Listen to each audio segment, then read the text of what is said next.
Hey, what is up, goons and goonettes? Gannon here. Today we are going to be doing a ranking video, a ranking of all the Yonko Commanders, the current active ones, okay? I did not want to include Ace or Snack into this list because I know that I would have just sent them straight to the bottom anyways. Ace is shit, Snack is bad. I mean, he got defeated by your Rouge people, so we're not going to be putting them on the list. Also, sorry if I haven't been making like a load of content lately. I haven't been making as much as I wanted to. It's unfortunately because I'm addicted to Warhammer, so I'm sorry, but I can't help it. A lot of headcanon is going to be incoming, so if you see an opinion you don't like, it's probably because there isn't enough information for me to make a more educated opinion. So I'm just gonna get right into it before I waste any more time. Okay, here's what we got. I got this ranking commanders list on my desktop right now. I got all the commanders here, and we're gonna rank them, people. Okay, so no surprise here.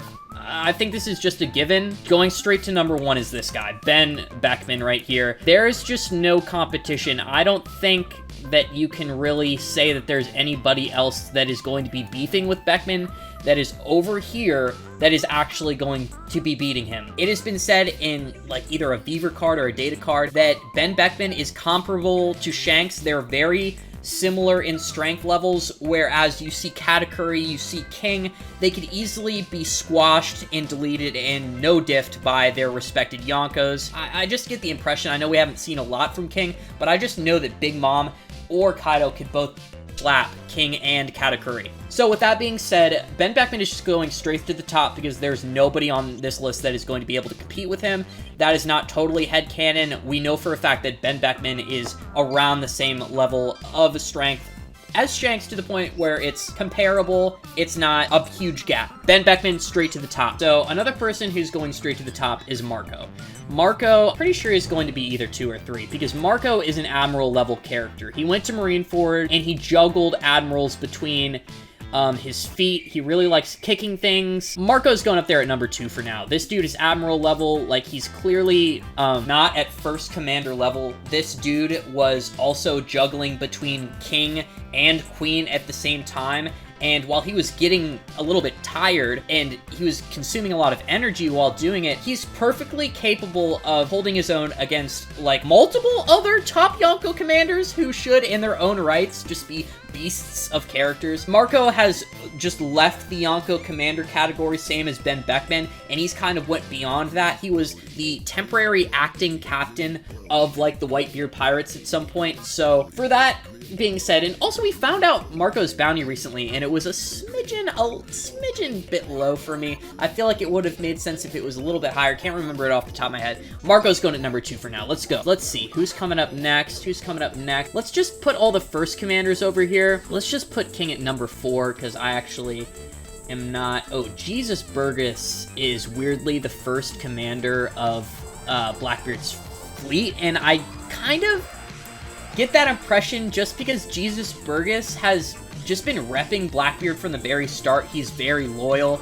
He's like the OG day one. He's basically Blackbeard's Zoro, but obviously since Jesus Burgess got kind of no-diffed by Sabo at Dressrosa, I can kind of tell that this dude is not up there with the other first commanders. Say what you will about Sabo and how crazy strong he's supposed to be, but if you're getting no-diffed by Sabo, I don't think you're truly, like, first commander level. Like, I don't think Katakuri or King or definitely not, like, Ben Beckman or Marco are going to get no-diffed by Sabo at Dressrosa. That's kind of embarrassing. I'm gonna put him at, like, number 6 right now, even though he is, like, weirdly the first commander.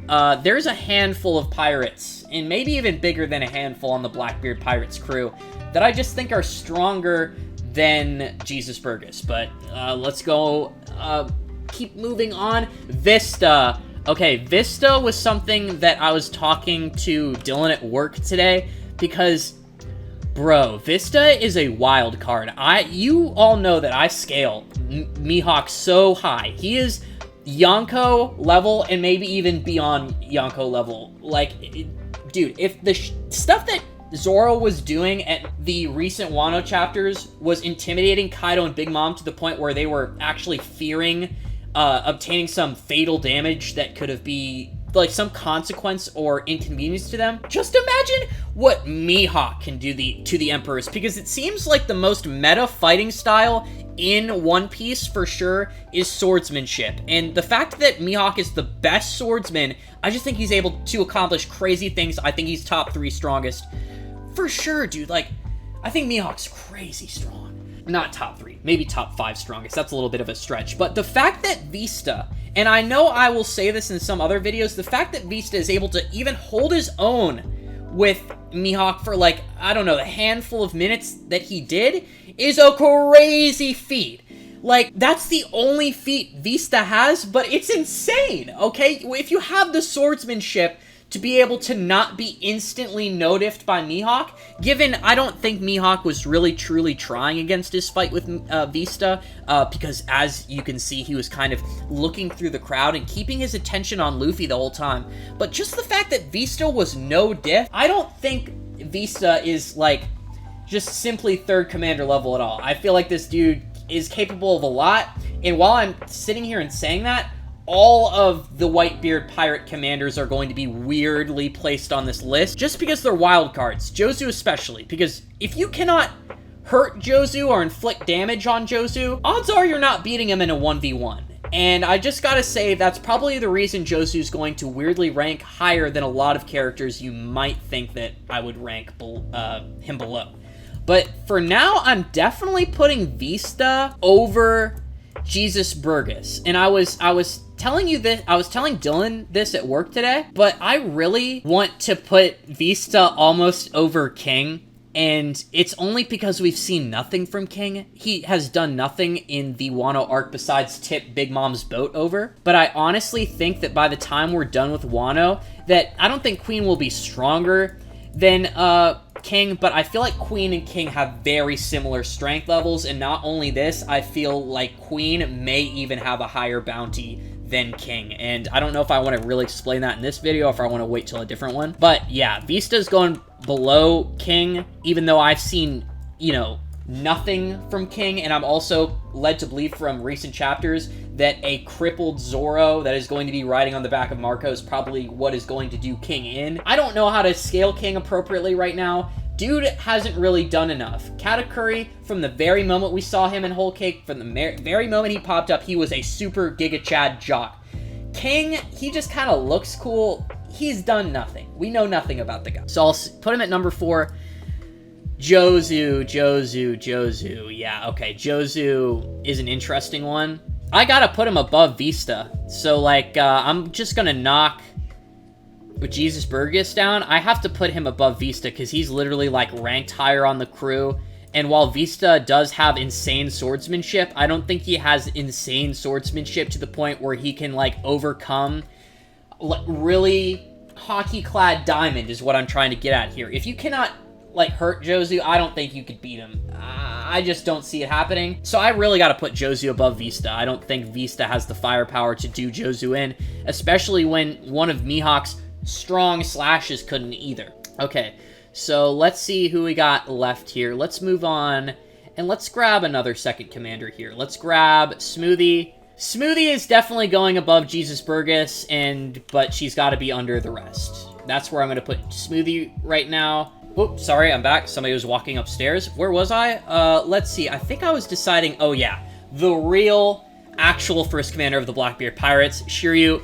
Definitely going above everybody else here. The only thing he's done in this story is slaughter those people at Impel Down. Like, that's literally it. But he was at one point in equal to Magellan, and I think that he's in his prime now, currently. I think he left Impel Down. I think he was pissed that he was in prison there in the first place, and now he just wants diabolical revenge on the world. And I feel like he's just gotten stronger. I think this dude is going to do something crazy, either, like, pick a fight with Mihawk, people theorize, pick a fight with Zoro for sure, and if he's going to be an opponent that Zoro faces, like, after King, and after all these opponents that Zoro is going to defeat, I just assume that Shiryu is going to end up being stronger than all those people, because he's just going to be an enemy that we're seeing later in the story. That is my justification for why he is over all these other people. I'm definitely putting him above King, just because King, at this point in the story, we're kind of ignorant about his true strength. He just hasn't been showboating. Like, he's giving me no reason to really think he's like a strong jock. Lack of showboating, just lack of coolness coming from King is the reason why I definitely have to put Shiryu above him. Shiryu is a swordsman who I can envision having the firepower to outdo Jozu. And also, I can't like truly treat all these different fights as like individual 1v1 because I have to also do a general scaling of the character. I don't know if that makes sense, but I can't treat everybody above Jozu as like, oh, all these people can beat Jozu in a 1v1, because I know Shiryu is better, stronger, and more skilled than Jozu at the end of the day, and he's probably more lethal, but it's a slight doubt whether like Shiryu can actually do in like hockey-clad diamond. It's gotta be. It's just insane to me. It's insane. It's a really hard substance. So who we got next? Yasop. Okay, Yasop. Oh, this is a hard one. Okay. Yasop's not beating Beckman. Yasop's not beating any of these people. No, definitely not Jozu. Dylan, like, made me hit, like, he made a list, and he showed me today at work, and he put Yasop above Jozu, and I just had to stop him right there. And I was like, I don't care if Yasop is shooting, like, space lasers out of his dick. This dude is not beating Jozu. This guy has a musket. How many bullets does he have in that musket at one time? Like, at most 5? Are any of those 5 bullets going to have enough lethality, enough damage to deal with Jozu in a 1v1? No. Vista, I mean, dude, Vista, I could honestly see him just cutting the bullets before they even reach Vista. And Smoothie, while we haven't seen much from Smoothie, she's just bigger, stronger, has way more lethal, powerful attacks. That is, like, the one reason why Smoothie is good, is because she's actually been shown on screen to be able to do really destructive, high-level attacks, and to the extent at which those can, like, damage people, we don't know, but I definitely have to put her above Yasop. I'm sorry if there are any red-haired pirate fans out there. Yasop, at the end of the day, is a sniper. I feel like he's more of a compliment to his crew, like an extremely valuable compliment, than being just a badass fighter on his own. I definitely have to put Smoothie above him, and Jesus Burgess is still below. I'm sorry. What happened in Dressrosa was just too embarrassing for me, and Yasop, bro, Yasop's dotting that dude up. He's done. He's done. Who's next? Lucky Roo? Okay, Lucky Roo's an actual god, so we might have to put some thought into this. I think I'm gonna put Lucky Roo right here. This is one of those situations where I have to admit, Jozu is the inferior pirate. I feel like Lucky Roo, in all sense of pirating, fighting skill, speed, hockey, just overall, everything is better than Jozu. But I don't know, dude. Does Lucky Roo have it in him to defeat Jozu, who is a guy that has the brute strength to probably pick up Marineford if he, like, felt like it. And then on top of this, he is made out of diamond, and he's also a New World Commander pirate, so you know he has to have some knowledge of hockey to the point where he could probably just clad his entire body. He's one of the most durable characters in the series, and while Lucky Roo is, for all instances, should be above him and is just overall a better pirate, I have to kind of think of it logically, and I don't think Lucky Roo, I can't confidently say whether he has the firepower to do Jozu in, so I gotta put Jozu above. Jozu would just outlast Lucky Roo. I feel like that's the vibe I'm getting.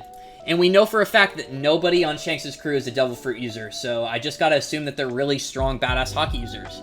Next up, we got Queen. Queen is a beast. What can I say? I think Queen is the strongest second commander out there. Like, well, not really. Lucky Roo is probably, like, stronger than him, dude. Because this is where it's kind of getting confusing, because I want to put Lucky Roo over Queen, but I also want to put Queen over Jozu.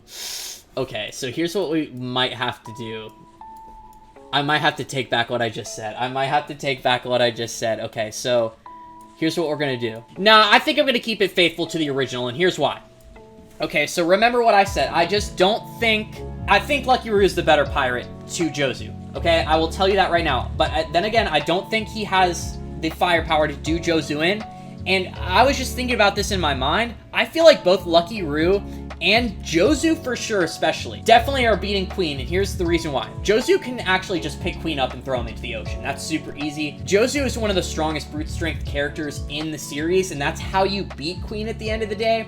The only time we've really seen Queen on the ropes is when Big Mom flipping threw him across the prison yard, and that really put Queen in a daze. I think that Queen has literally nothing other than his probably brute force attacks that can defeat Jozu, and I think Jozu has more than enough brute strength to just pick up Queen, throw him in the ocean, or just throw him until he's beaten. So I feel like I'm gonna have to stick with it there. I need to make sure I'm looking at this and I'm not embarrassing myself and this isn't totally fried. But next up, Jack. Okay, Jesus Burgess. I feel like I'm bullying Jesus Burgess today, but Dressrosa is too embarrassing. Jack definitely deserves to be on the way bottom part of this list. But I just don't see Jesus Burgess, like, beating Jack unless Jesus Burgess gets a ancient zone himself. Like, honestly. Cracker is really fun. I've been really excited to do Cracker. So, Cracker is not beating Jack. Cracker's not beating Jack. I'm sorry, people. Me and Dylan were talking about this today, and he's like, where do you rank, like, Jack and Cracker? And I was like, no way is Cracker beating Jack. There's just no way, because Jack will plow through the Cracker soldiers with ease. If just regular Gear 4th Luffy at the beginning of Whole Cake can do it, Jack's Mammoth Fruit can easily just plow through the Biscuit Soldiers with ease. I don't think they're going to give them any problems, and I also think Jack has just too much durability for the pretzel swords on any of those weak-ass soldiers to actually do anything. The only thing that Cracker really has going for him is this crazy armament hockey that is, you know, at least said to be superior to Doflamingo's, which is something. He's got this crazy armament hockey, so we know him personally, he's pretty strong. Like, he can do some damage, but he is a glass cannon. He has, like, no fighting skills. If anybody gets close to him, he's done. And also, if you punch him, he's the little baby. He's got the dark fruit, but he doesn't really have it. He just takes more damage for some reason because he's so soft. So for all these reasons, like, 1000% I'm putting Cracker under Jack. Jack is kind of a beta male. Do I have, like, too many?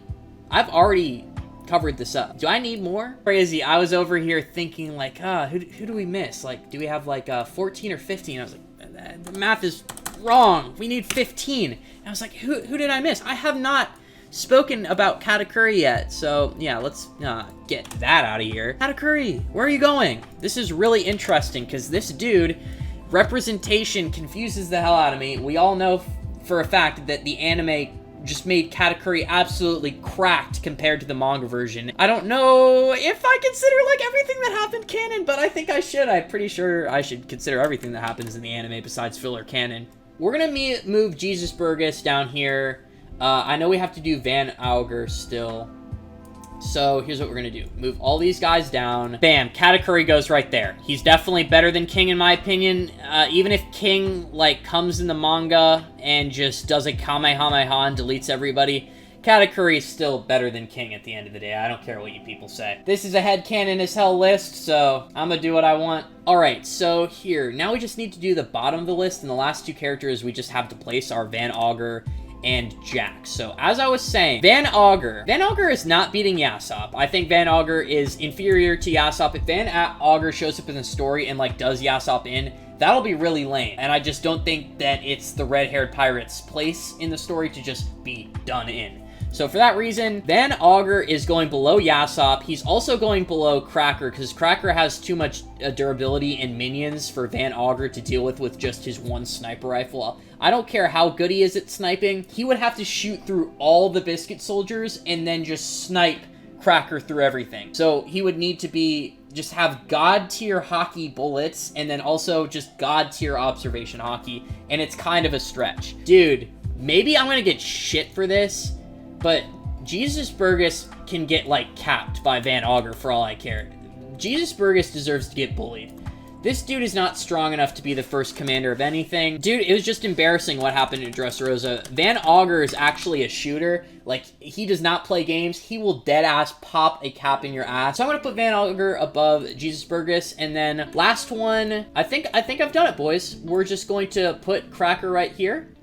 And we're gonna put Jack right there. And let me just do a quick peek over this list, make sure I haven't done anything too fried. Ben Beckman, that's good. Marco, perfect. Shiryu, nice. Katakuri, appropriately placed, because I believe Shiryu is going to come in later in the story and just be a magnificently powerful character. Even though Katakuri is an absolute demon, I feel like Katakuri is definitely, like, beyond his prime. I don't feel like that dude has any more growth to come.